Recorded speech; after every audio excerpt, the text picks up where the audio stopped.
স্বামী মারা গেছেন, এই অবস্থায় স্ত্রীর বিয়ে হওয়া দরকার, কিন্তু ছেলে মেয়ে বড় হয়ে গেছে, এখানে সন্তানদের দায়িত্ব কি? এটা এ বিষয়ে গতকাল কক্সবাজারেও বলেছিলাম। আমাদের সমাজে অত্যন্ত জঘন্য বড় অনাচারগুলোর মধ্যে থেকে একটা হলো, কোন মহিলার স্বামী মারা গেলে ওই মহিলা বিয়ে করলে সমাজের মানুষ সেটাকে খারাপ চোখে দেখে। আর কোন বুড়ো বৃদ্ধ মানুষ যদি, বয়স্ক মানুষ যদি মারা যায়, তার স্ত্রী যদি থাকে, অথবা কোনো মহিলা মারা যান তার স্বামী থাকে, ওই ভদ্রলোকের ছেলেরাই তার বিয়ে চায় না। ঠিক না ঠিক? বেশিরভাগ ছেলে মেয়েরা চায় 60 বছর 65 বছর বয়স হয়েছে বাপের, এখন আমার মা মারা গেছে, এই টাইমে বাপকে আর বিয়ে করতে দেওয়া যাবে না, কারণ বাপ বিয়ে করলে ভাগিদারের সংখ্যা বাড়বে। আছে না নাই? এই সন্তান হলো কুলাঙ্গার সন্তান। এই সন্তান হলো কি সন্তান?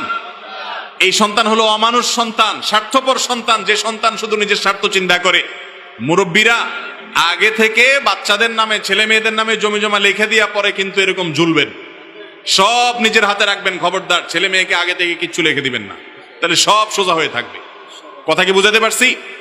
অতএব বাবা মা তারা বয়স হয়ে গেলে, আপনার বাবা বেঁচে আছেন, মা মারা গেছেন, তার এখন সঙ্গী দরকার, কথা বলার জন্য একটা মানুষ দরকার। একাকী থাকতে পারে না, নির্জনতা অনেক কষ্টের, বৃদ্ধ বয়সে ডিপ্রেশনে ভোগে।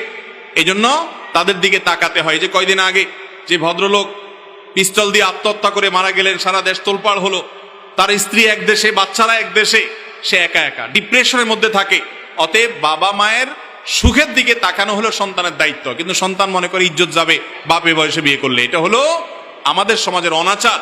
কোন মহিলার স্বামী মারা গেছে, সমাজের নেতাদের উচিত ওই মহিলাকে উপযুক্ত পাত্র দেখে তার পছন্দ মতো বিয়ের জন্য সহযোগিতা করা। তাকে বিয়ে করতে যদি নিরুৎসাহিত করেন, তাহলে সমাজের মানুষ গুনাহগার হবেন, পাপিষ্ঠ হবেন। খুব অন্যায় কাজ এটা।